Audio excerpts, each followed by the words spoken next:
بسم اللہ الرحمن الرحیم ماشاء اللہ لا قوت الا باللہ العلی العظیم۔ بے حد تعریفیں اللہ جل شانہ کے لیے، بے حد صلاۃ والسلام علیہ صلاۃ والسلام کی ذات پر، آپ کی آل پر، اصحاب پر، ازواج پر، احباب پر۔ حاضرین محفل یاران طریقت، خواتین و حضرات، الحمدللہ اللہ کا شکر ہے کہ اس نے ایک دفعہ پھر جمعۃ المبارک کا دن عطا فرمایا، یہ نیک گھڑیاں عطا فرمائیں اور یہ محبت کی مجلس عطا فرمائی اور یہ محفل محبت عطا فرمائی۔ تمام آپ لوگ مرد و حضرات، خواتین و حضرات، یا تمام حضرات مرد اور عورتیں، آپ تشریف لائے، اللہ پاک آپ کا یہ آنا قبول کرے۔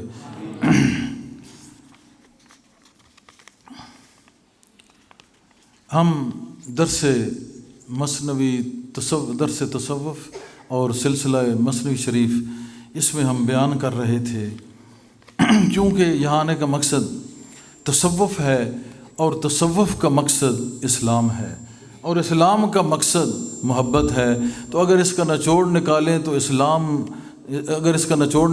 تو تصوف روح اسلام ہے اور اسلام جو ہے اس کی روح محبت ہے۔ سمجھ آ گئی بات؟ تو اس محبت مشن کے تحت اس محبت کا پرچار کچھ اس طرح ہی سے ہے۔ الحمدللہ گزشتہ ایک دو دن پہلے راولپنڈی میں آرٹ کونسل میں بہت زبردست پروگرام ہوا ہے، صوفی کانفرنس۔ اس میں بہت اچھے لوگوں نے خطاب کیا، بہت اہل علم لوگ وہاں پہ جمع تھے، بہت ہی اہل علم لوگ، اور ہر مکتب فکر کے اور ہر کیٹیگری کے لوگ، یعنی کہ اپنے اپنے علوم میں۔ وہ طارق صاحب کل بھی آئے ہوئے تھے کہ کم از کم 13-14 بندے جو ہے پی ایچ ڈی اپنے اپنے علوم میں، یعنی کہ اس میں حیران تھا کہ پرشین کو سمجھنے والے، عربی کو سمجھنے والے، اردو کو سمجھنے والے، شاعری کو سمجھنے والے، میتھ کو، سٹیٹ کو، اکنامکس کو، فزکس کیمسٹری کو، بیالوجی کو، انٹیلیجنس کو، تمام چیزوں کو سمجھنے والے لوگ۔ اور پروگرام تھا صوفی کانفرنس، اور واقعتاً صوفی کانفرنس ہوتی ہی یہی ہے کہ جس میں یہ ساری کیٹیگریز جمع ہو کے ایک توحید کا نعرہ بلند کریں اور اپنے آپ کو راستہ وحدانیت، راستہ توحید پر رواں دواں کرنے کے لیے تیار ہو جائیں، کیونکہ رسالت کا مقصد بھی یہی ہے، ولایت کا مقصد بھی یہی ہے۔ ساری عمر رسول اللہ نے اللہ کا ذکر کیا اور اللہ سے شناسا فرمایا، اس کی معرفت دی لوگوں کو، اور پھر اس کے بعد اولیاء اللہ نے بھی ساری زندگی اللہ کا ذکر کیا اور پھر اللہ کی معرفت بخشی لوگوں کو، بندوں کو، بندیوں کو۔ تو ولایت کا بھی مقصد خدا ہے، رسالت کا بھی مقصد خدا ہے، اور توحید کا مقصد بھی خدا ہے، اور خدا کا مقصد صرف اللہ ہے، اور اللہ کا مقصد اور کچھ نہیں، محبت ہے۔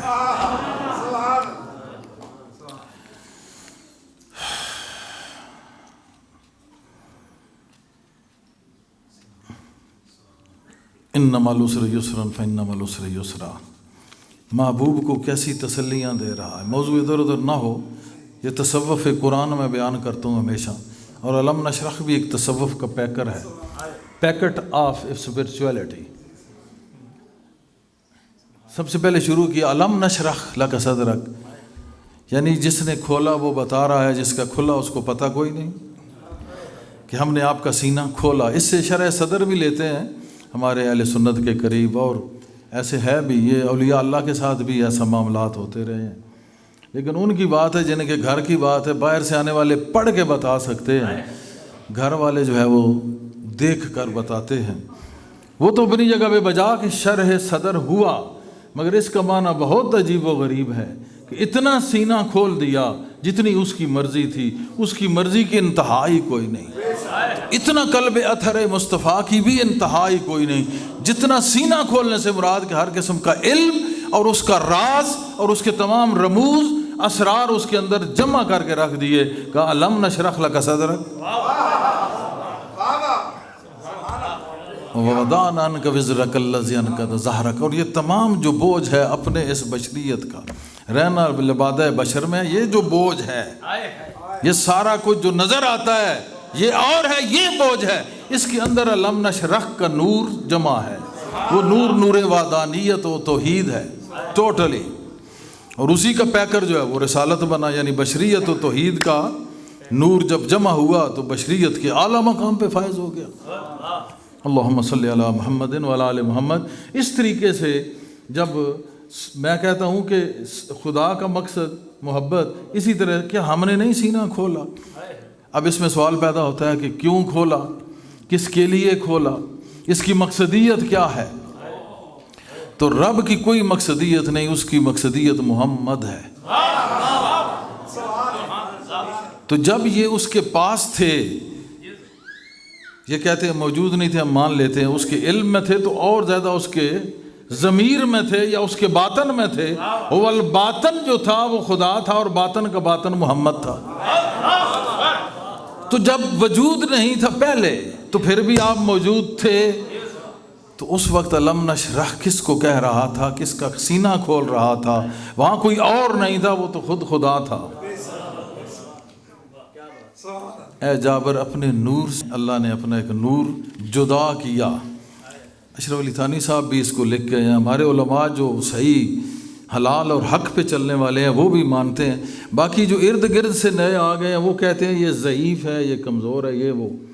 ان کا ایمان کمزور ہے، ورنہ جابر کا ایمان تکڑا ہے، غوث اعظم کا ایمان تکڑا ہے۔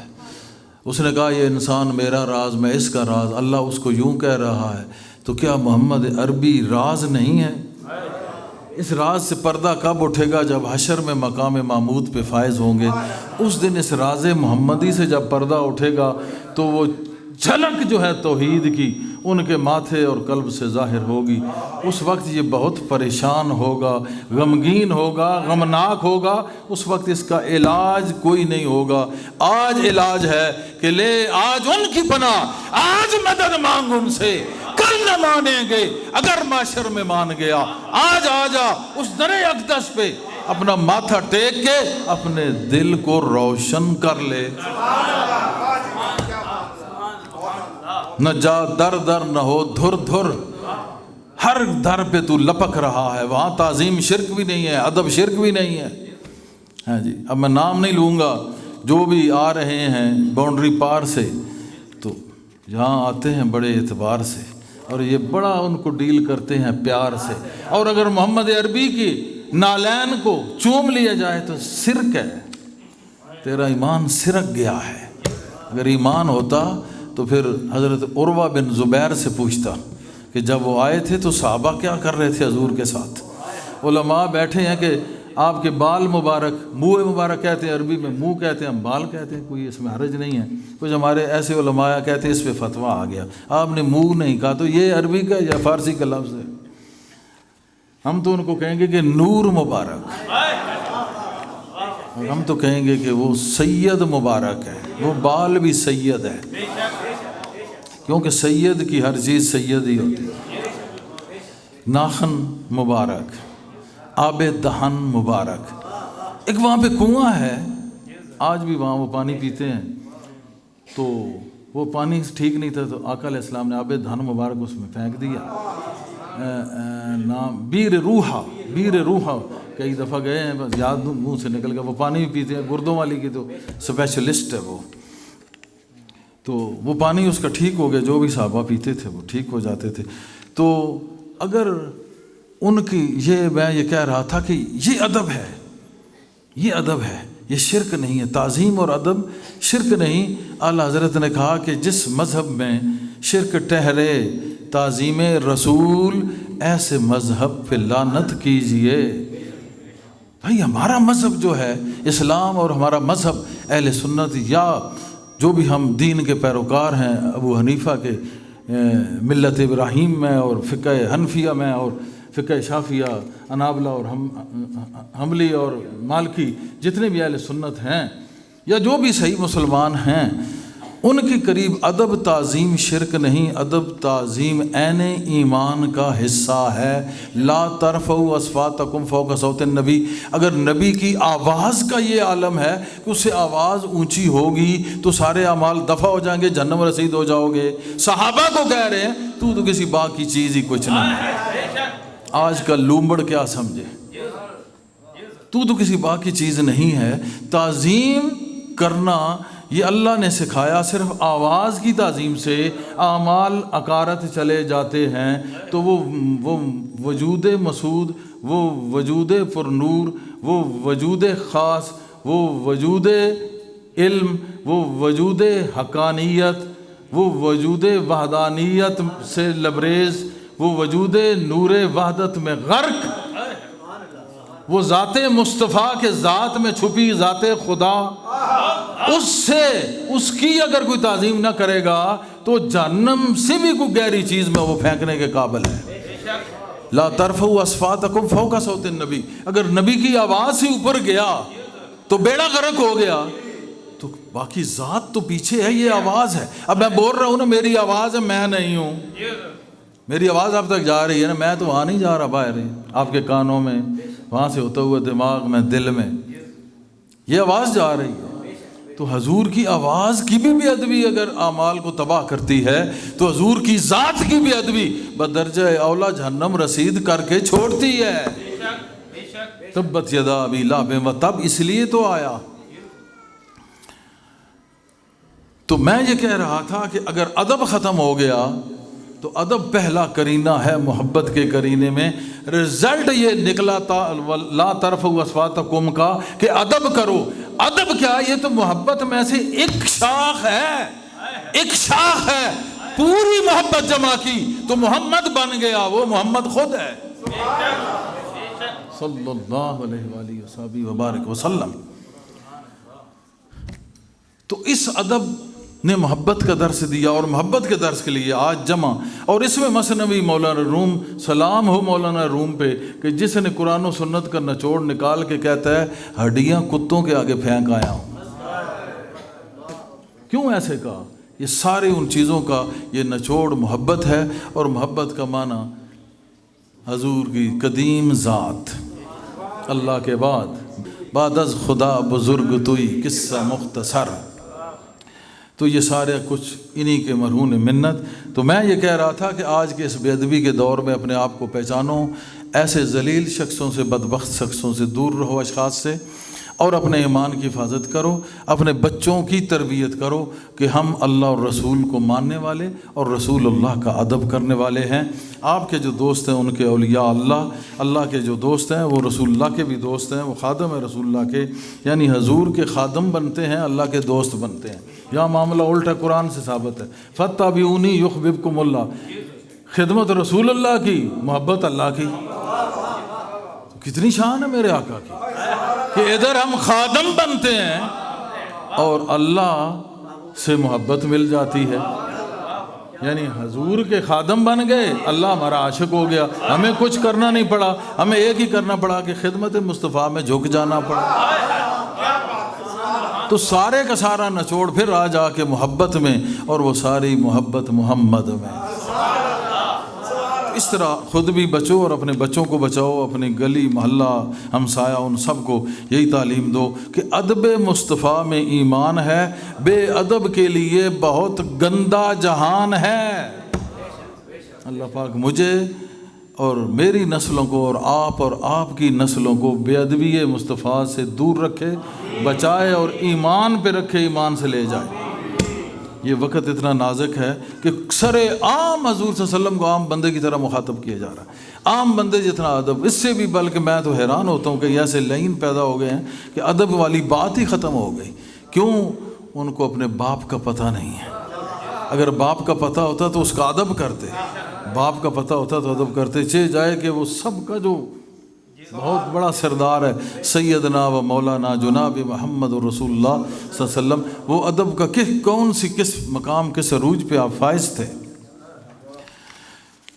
اللہم صلی علی سیدنا محمد وآلہ وسلم۔ میں یہ حکایت بیان کر رہا تھا کہ وہ اس زمانے میں بھی ٹیٹوز بنانے کا یہ ایک رواج تھا۔ ایک بندہ گیا، اس نے کہا شیر کا ٹیٹو بنا دے۔ جب اس نے سوئی چبھونی شروع کی، اس نے حال لگا دی۔ اب جو سوئی چبھتی تھی تو درد ہوتا تھا، اب وہ بنواتا شیر تھا، اور جب سوئی لگتی تھی تو وہ تڑپتا تھا۔ اس نے کہا ایسا کر کے، وہ آپ نے حکایت ساری سنی ہے کہ دم رہنے دے، کیا بنا رہے ہو دم؟ اس کا کہ چلو دم کو چھوڑ دو اور بنا دو۔ جب اس نے اس کا جو ہے وہ پیٹ بنانا شروع کیا، اس نے کہا یار پیٹ کو بھی چھڑ دے باقی بنا دے، اس نے وہ بھی چھوڑ دیا۔ پھر میرے خیال میں اس نے پھر جب دبا بنانا شروع کیا، اس نے کہا اب کیا بنا رہے ہو؟ اس نے کہا کان بنا رہا ہوں۔ اس نے کہا کان کو بھی رہنے دے۔ جب اس نے کہا کہ شیر کو رہنے دو، تو اس نے کہا بے وقوف وہ کون سا شیر ہے کہ جس کی دم بھی نہیں، پیٹ بھی نہیں اور کان بھی نہیں، پیچھے بچہ کیا ہے؟ پھر آگے جا کے مولانا روم کہتے ہیں اے برادر صبر کن بر درد نیش تارہی از نیش نفس گبر خیش۔ اے بھائی سوئی کے درد پر صبر کر تاکہ تو اپنے بے دین نفس کے ڈنگ سے بچ سکے۔ اس کو کہاں مثال جا کے دی؟ میں نے پچھلی دفعہ سمجھایا تھا، وہ جو حجام تھا، نائی تھا، وہ مرشد ہے، وہ جو شعر بنانے والا ہے وہ مرید ہے۔ تو جب اس کو وہ سوئی چبھاتا ہے نا، اس کا مقصد یہ ہے کہ یہ جب آپ طریقت میں آتے ہیں، ابھی تو آپ مدرسے میں ہیں، اس میں جب آتے ہیں نا تو ایسا ایسا چکر اور ایسی ایسی گردش آتی ہے کہ بڑے بڑے ٹاں ٹاں کرتے ہیں۔ ہائے ہائے اس عشق دے راہ وچ اساں سید زادے نچدے ویکھے، بڑے بڑے اللہ کے ولیوں کی اولاد جو ہے، تو باقی تو تم چھوڑ دو۔ لوگوں نے بہت آسان سمجھا ہے، بہت مشکل ہے انسان ہونا، یہ آسان بات نہیں ہے یہ۔ تو جب طریقت میں آتا ہے تو بہت ساری اس پہ آزمائشیں آتی ہیں، یہ بازو کا ٹوٹنا، موٹر سائیکل سے گرنا، معمول چکر آ جانا، زیادہ موٹا ہو جانا، یہ معمولی چیزیں ہیں۔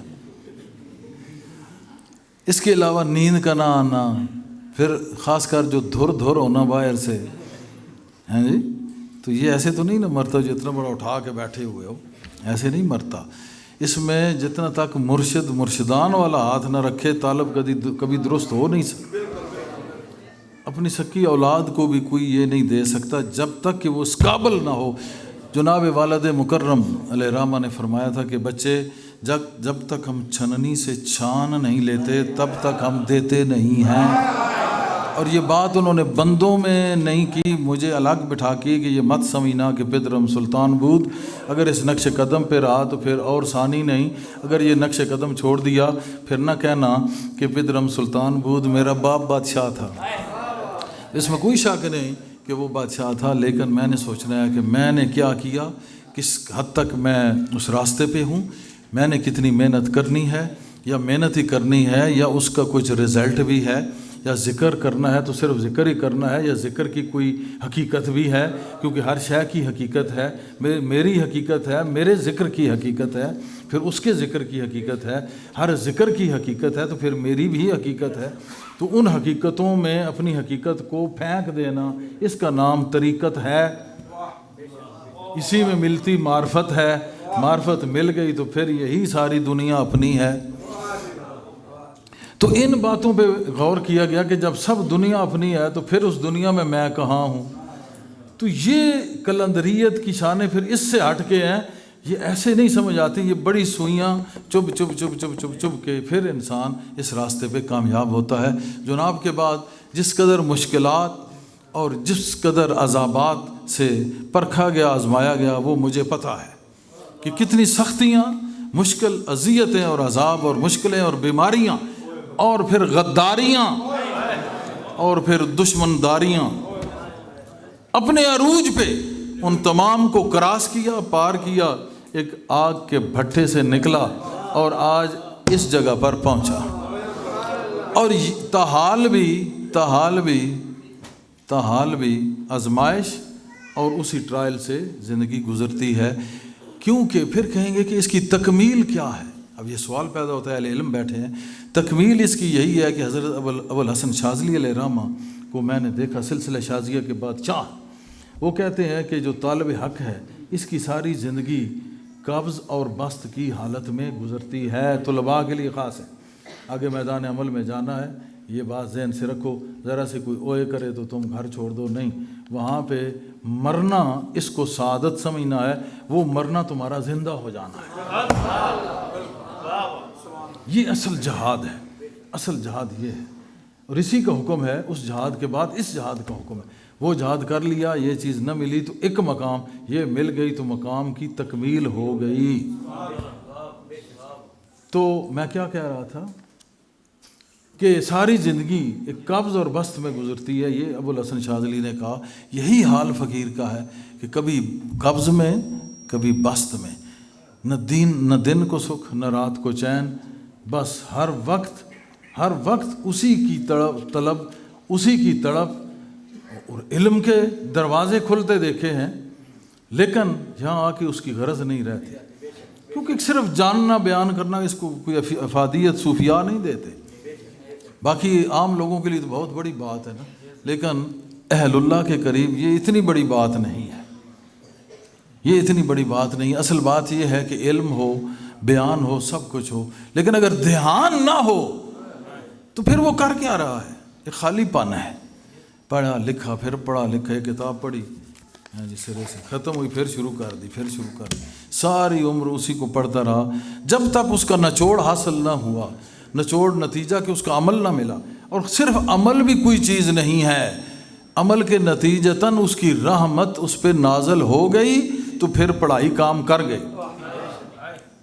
تو ایک استاد پڑھائی تک لے کے جاتا ہے، 12ویں صاحب آپ کو پڑھائی تک لے گئے، اس سے آگے ایک اور استاد کی ضرورت ہے. یہ بھی استاد ہے، جو استاد تمہیں اس پڑھائی کی اندر جو اللہ نے اپنی نورانیت چھپا رکھی ہے، جو اس کی حقیقت کو چھپا رکھا ہے، اس سے روشناس کرا دے. آگے پھر تمہارے عمل کا کام ہے، جتنا عمل کرتے جاؤ گے اتنا انشاءاللہ وہ روشنی حاصل ہوتی جائے گی. بہرحال قبض اور بسط کی حالت یہ رہتی ہے. تو میں کہہ رہا تھا بہت زیادہ مشکلات سے نکل کے یہ خود ناچیز یہاں تک پہنچا، آگ کے بھٹھے کو کراس کیا، یہاں تک پہنچا، اور تاحال ابھی ایک خاص آزمائش سے گزرتا ہوا. کیوں؟ قبض اور بسط یہ اللہ کی طرف سے ہے. قبض اس لیے کہ اپنے آپ پہ دھیان رہے، بسط اس لیے کہ ہاں تو نے میری خاطر یہ برداشت کیا ہے، اس کا نتیجہ بھی دیکھ لے. اب زیادہ آنکھ بند کرنے کی ضرورت نہیں، کھلی آنکھوں بھی ہم دیدار کرا دیتے ہیں. یا اللہ کیسے تو کراتا ہے؟ اس نے کہا جہاں بھی نظر جمائے گا وہ چیز ہٹ جائے گی، پیچھے میں ہی نظر آؤں گا. اب لوگ سمجھتے ہیں کہ یہ دیکھ رہا ہے، تو یہ تو سامنے یہ کوئی شے نظر بھی نہیں آتی بعض اوقات، شرق سے غرب تک اور زمین سے آسمان تک. لیکن یہ ہمہ وقتی کنڈیشن نہیں ہوتی، یہ ہمیشہ ہمارے یہاں کے بعض لوگ غلو کرتے ہیں. ہمہ وقتی صرف وحدہ لا شریک کو حاصل ہے. کسی وقت جب اللہ کی رحمت جوش میں آتی ہے اپنے بندے کو شرق سے غرب تک دکھا دیتی ہے، لیکن یہ اس کی مرضی بے نثار ہے. اس کا جب وہ چاہتا ہے پھر ایسے کوئی نہیں کر سکتا. ہاں صاحب کشف ہے، لیکن صاحب کشف وہی بنتا ہے کہ اللہ کی رضا پر چلے. جب اس کی طرف وہ دیکھتا ہے کہ ہاں اس کی مرضی ہے، پھر وہ کشف سے دیکھتا ہے، ایسے وہ نہیں دیکھتا. حالانکہ عمل میں یہ چیز آتی ہے، آپ کو کوئی بھی عمل کرا دیا جائے اس میں یہ چیز آئے گی، لیکن یہ مت سمجھنا کہ ہمہ وقتی ہے. ہمہ وقت صرف خدا کی ذات ہے. اس کے بعد انبیاء اور اولیاء جب اللہ نے چاہا تو ان کو اپنی قدرت کا اظہار کرنے کا موقع عطا فرما دیا. آقا علیہ الصلوۃ والسلام کو یہ حالت حاصل ہے، یہ کیفیت حاصل ہے کہ الم نشرح لک صدرک، ہم نے سینہ ہی اتنا کھول دیا ہے کہ اللہ کی رضا کے بغیر یہ سوچتا بھی نہیں. جب اس کی رضا کے بغیر یہ سوچتے بھی نہیں تو پھر ان کا ہر کام اللہ کی رضا کے بغیر ہوتا بھی نہیں. لہٰذا ہر وقت اللہ کی رضا سے سوچتے ہیں، ہر کام اللہ پھر خود کرتا ہے. اس میں یہ نقطہ ذہن میں رکھنا ضروری ہے، ورنہ ایمان کا رولا پڑ جائے گا. اس پہ بہت محتاط رہنے کی ضرورت ہے. تو شیخ سعدی کہتے ہیں ایک فقیر کو دیکھا، ایک پانی پہ چل رہا تھا. ایک وقت دیکھا تو ایک چھوٹے سے پانی میں ڈبکیاں کھا رہا ہے. پھر وہ کہتا ہے کہ کسی وقت ان کی نگاہ عرش کو دیکھتی ہے اور کسی وقت یہ پنڈلی کے پیچھے نہیں دیکھ سکتے. تو یہ ہے حقیقت ہے.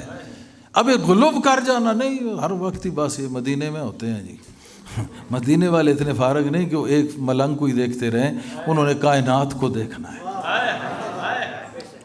اور ایک اور میں بتاؤں جو ان کے ملنگ ہیں صحیح معنوں میں سچے فقیر، وہ تو اولیائی تحت الردائی، وہ تو ان کی چادر کے نیچے ہیں. ان کو مدینے جانے کی ضرورت نہیں، ان کا یہاں ہی مدینہ بن جاتا ہے. ان کا یہاں ہی مدینہ ہوتا ہے. یہاں سے کچھ لوگ گاؤں سے عمرے پہ گئے. اب میں یہ ساتھ مثال دینی پڑتی ہے آپ کی ہدایت کے لیے اور اپنی میری ہدایت کے لیے. میرا نفس بھی ہے، ہو سکتا ہے انکار کر دے، آپ کا نفس انکار کر سکتا ہے. اپنے آپ کو غور کیا کرو کہ کوئی انسان جو ہے وہ اس مقام پہ نہیں پہنچ گیا کہ وہ غلطی نہ کرے، ماں سوائے انبیاء کے، یا وہ جو پاک 5 تن ہیں ان کو اللہ نے اس مقام میں فضیلت دی ہے، جنہوں نے بہت کچھ پایا ان کی یہ الگ بحث ہے پھر۔ تو اس وجہ سے اپنے نفس کا بھی احاطہ کرنا چاہیے، اپنے آپ کو ہر ولی بھی دیکھتا ہے، تم بھی اپنے نفس کو دیکھا کرو، ہر عالم دین بھی دیکھے، ہر طالب علم بھی دیکھے، اور بندہ اصل میں سارے ہی طالب علم ہیں۔ اطلب العلم المعد اللہ کا معنی یہی ہے کہ جمنے سے مرنے تک طالب رہو، علم کے طالب رہو۔ کون سا علم؟ اللہ کا علم، بس یہ علم ہے۔ باقی یہ جو باقی پڑھ رہے ہو ضربہ یضرب ضربا، یہ علم ہمیں ہدایت دیتا ہے قرآن شریف کو سمجھنے میں، قرآن ہدایت دیتا ہے حضور صلی اللہ علیہ وسلم کو سمجھنے میں، حضور صلی اللہ علیہ وسلم ہدایت دیتے ہیں اللہ کو سمجھنے میں، یہ چیز ہے۔ تو جو وہ سوئی چباتا، موضوع کی طرف آتا ہوں، جو وہ سوئی چباتا، ساتھ ساتھ اس نے کہا جب یہ طالب تکے طالب آ جاتے ہیں نا طریقت میں، تو سوئیاں چبھتی ہیں، پھر کہتے ہیں اب اس کا پوچھل رہن دے، چلو جتنا کرن ہوگا اتنا کرساں جی، زیادہ تو پھر لمبا چوڑا پھر مشکل ہے نا جی۔ پہلے سوچ کے بیعت ہو نا، بندہ بیعت میں نہ بکنا ہے، اب ایک الو کا پٹھا بک بھی جائے پھر ٹاں کرے، یہیں پہلے نہیں، پہلے سوچنا چاہیے بعد میں نہیں۔ لیکن میں یہ کہتا ہوں کہ آج کے دور میں تو طالب المولا ہیں ہی نہیں، دنیا کے حساب سے ہیں، تو پھر ان کو ویسے ڈیل کرنے کا حکم ہے کہ جو آتے ہیں رہنمائی تو کم از کم لے لیں۔ پھر ٹھیک تھا جس کے مقدر میں نظارہ تیرے در کا، اللہ نے بنایا اسے پیارا تیرے در کا، پھر یہ الگ بات ہے کہ جس کے نصیب میں ہے۔ لیکن طالب المولا جو ہوگا وہ سوئیاں چبھتی ہیں اور سی نہیں کرنی، ٹاں تو دور کی بات ہے، یہ بھی نہیں کرنی، کیونکہ یہ چبھتی رہیں گی تو ٹیٹو بن جائے گا، شعر بن جائے گا۔ اس نے کہا بے وقوف کون سا شعر بناؤں جس کا نہ پوچھل نہ کان نہ پیٹ، پیچھے بچا کیا اس کا؟ تو کہتا ہے کہ بھائی سوئی کے در پر صبر کر تاکہ تو اپنے دین نفس کے ڈنگ سے بچ جائے۔ یہ ڈنگ جو لگ رہا ہے نا، یہ سوئی جو ہے یہ نفس ہے۔ اب یہ مرشد آزما رہا ہے، وہ اجہام نائی جو ہے یہ مرشد ہے، اور وہ جو ٹیٹو بنا رہا ہے یہ مرید ہے، اور سوئی جو ہے یہ نفس ہے۔ یہ نفس ڈنگ مار رہا ہے، اس پہ اگر وہ صبر کرتا ہے تو نقش بن جائے گا، نقش بند ہو جائے گا۔ بات وہاں جا رہی ہے نقش بند کی طرف، نقش بن جائے گا۔ سوئیاں چبھنے پہ سی نہ کر، نائب جو کہہ رہا ہے مرشد اس پہ صبر کر، تو مرید صبر کر، نفس سوئیاں چبھ رہی ہیں نفس کی، صبر کر، تو پھر کیا ہوگا؟ نقش بن جائے گا، یعنی نقش بند ہو جائے گا، پھر نقش بند ہو جائے گا، اس پہ صبر کر۔ پھر آگے کہتے ہیں کانگرو ہے کہ رہی دند از وجود، چرخ میرو ماشارد وجود۔ یہ مثنوی کی اپنی طرز ہے، اس میں پڑھنے سے پورا وزن کے وزن اس پہ ادا ہوتا ہے۔ مولانا روم کا کیا کیا کمال ہے، یعنی دیکھیں تصنیف کے اندر بھی، شاعری کے اندر بھی، علم عروض میں بہت مہارت۔ اس لیے کہ جو لوگ اپنے وجود سے آزاد ہو گئے، آسمان اور سورج چاند ان کو سجدہ کرتا ہے۔ اب یہاں سجدہ کرنے سے پھر یہ کوئی یہ نہ سمجھے میں ایک باریک بیان کروں کہ شرک ہو گیا۔ اس سجدہ کرنے سے مراد کہ ان کو مانتے ہیں، ان کو مانتے ہیں۔ مثلا علامہ صاحب نے علم پڑھا تو ان کے علم کو ماننا ہے، یہ سجدہ نہیں ہے۔ علامہ کاشف صاحب نے اچھی تقریر کر لی تو اس کو مانیں گے کہ یہ اچھے بولے، اچھے پرنسپل ہیں۔ آپ نے اپنے سونار کا اچھا کام کر لیا تو اس کو مانیں گے کہ بہت اچھا اس نے چترکاری کر دی۔ یہ سجدہ کرنے سے یہاں مراد ماننا ہے، وہ سجدہ کرنا نہیں ہے، وہ تو وحدہ لا شریک کو ہی ہے۔ تو کہتے ہیں کہ اس لیے کہ جو لوگ اپنے وجود سے آزاد ہو گئے، کاں گرو ہے کہ رہی دند از وجود، جو اپنے اس بدن سے رہا ہو گئے، پھر چاند سورج آسمان ان کو سجدہ کرتا ہے، گویا ان کے اس امر کے مطابق وہ چلتا ہے، گویا ان کی محبت میں وہ چل رہا ہے۔ حضور غوث اعظم کا قصیدہ پڑھو، اس کا معنی روشن ہوگا۔ تو جنہوں نے تصوف سیکھا اور پھر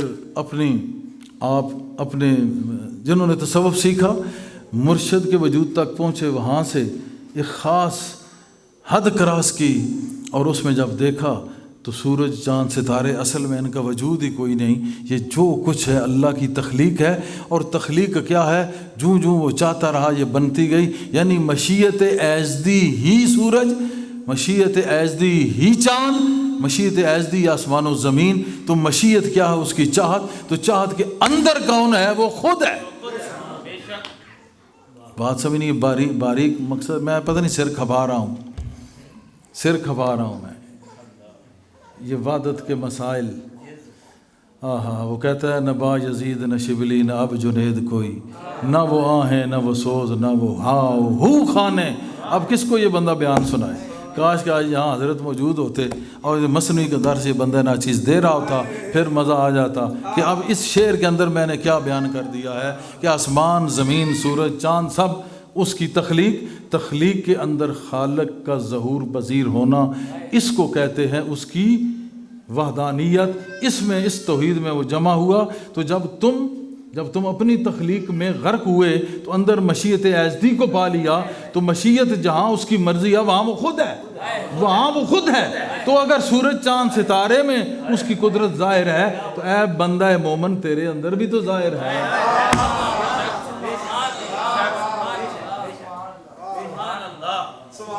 اس کو مولانا روم نے یہ بیان فرمایا، اللہ پاک ہمیں سمجھنے کی توفیق عطا کرے۔ ابھی چند اشعار اس کے باقی ہیں، اگلے چند جمعوں میں آگے ہم ایک پروگرام شروع کر رہے ہیں۔ میں نے ابھی منہاج الدین صاحب، علامہ منہاج الدین صاحب سے بات کی ہے، وہ آپ سے بھی بات کریں گے۔ تو ایک پروگرام ہم شروع کر رہے ہیں انشاءاللہ، اس پہ بھی بک بنے گی، اس میں مختلف جو عقائد ہیں ان پہ بیان کرنا بھی ضروری ہے، تاکہ ان بچیوں کے لیے، ان کی آگے اولادوں کے لیے، اور عام جو مریدین ہیں ان کی اولادوں کے لیے یہ بہت کارگر ثابت ہوگا، وہ کتاب بھی اور یہ بیان بھی۔ اگر سننے میں زیادہ بہتری ہے، آپ سنیں گے نا دل سے، تو انشاءاللہ دل کی کھڑکیاں کھلتی جائیں گی، باقی تو میں اب اس کا کیا بیان کروں، میں کس طرح میں بیان کروں اس کو۔ شاعر کہتا ہے کس طرح میں بیان کروں، اب وہ تو بیان سے باہر ہے نا، یہ تو ہماری کاوشیں کوششیں ہیں، وہ ہمتیں دے رہا ہے۔ وما توفیقی الا باللہ، میری توفیق نہیں ہے مگر اللہ کے ساتھ، اللہ کے ساتھ، اللہ دیتا نہیں، اللہ کے ساتھ کیا ہے میری توفیق ہے؟ نہیں، اس کے ساتھ ہوں اس لیے توفیق ہے۔ وما توفیقی، میری توفیق نہیں ہے، الا باللہ، مگر اللہ کے ساتھ، یعنی ہماری توفیق نہیں ہے، ہم اس کے ساتھ ہیں، لیکن ہماری ضرورت ہے کہ ہم اس کے ساتھ ہو سکیں؟ نہیں، وہ ہمارے ساتھ ہے۔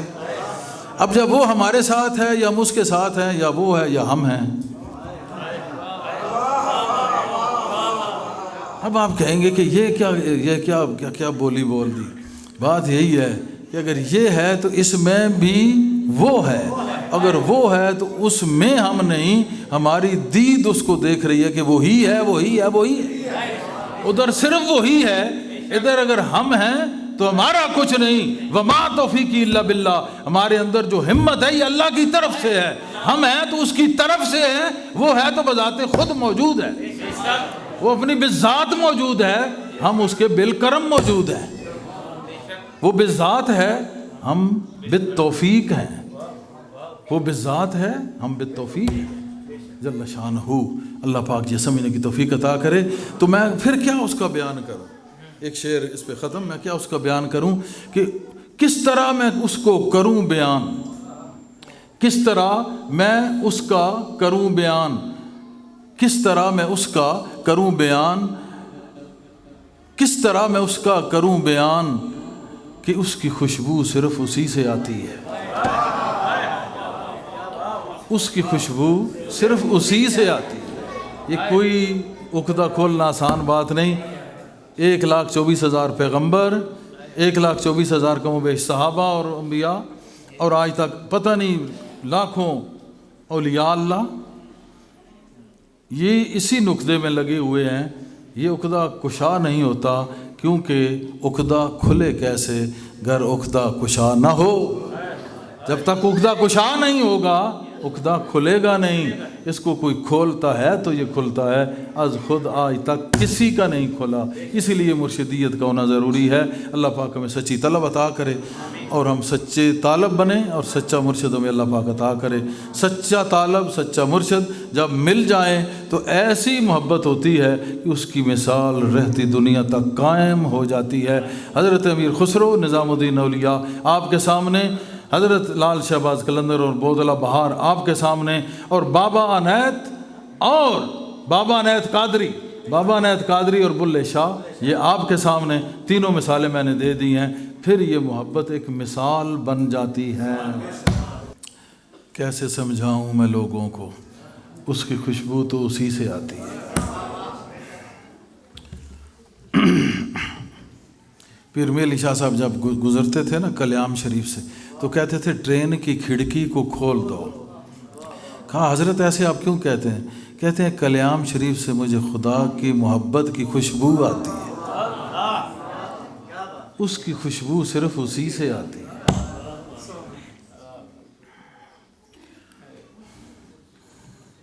تو بچوں علم پڑھو، لیکن علم پڑھنے کے بعد پھر اس چیز کو سمجھو کہ روحانیت کیا ہے اور ہم نے بننا کیا ہے۔ جہاں جاؤ علم پڑھو، پڑھاؤ، بیان کرو، مگر اصل جگہ پر دھیان کرو۔ اللہم صلی علی سیدنا محمد و آلہ و صحبہ و بارک وسلم۔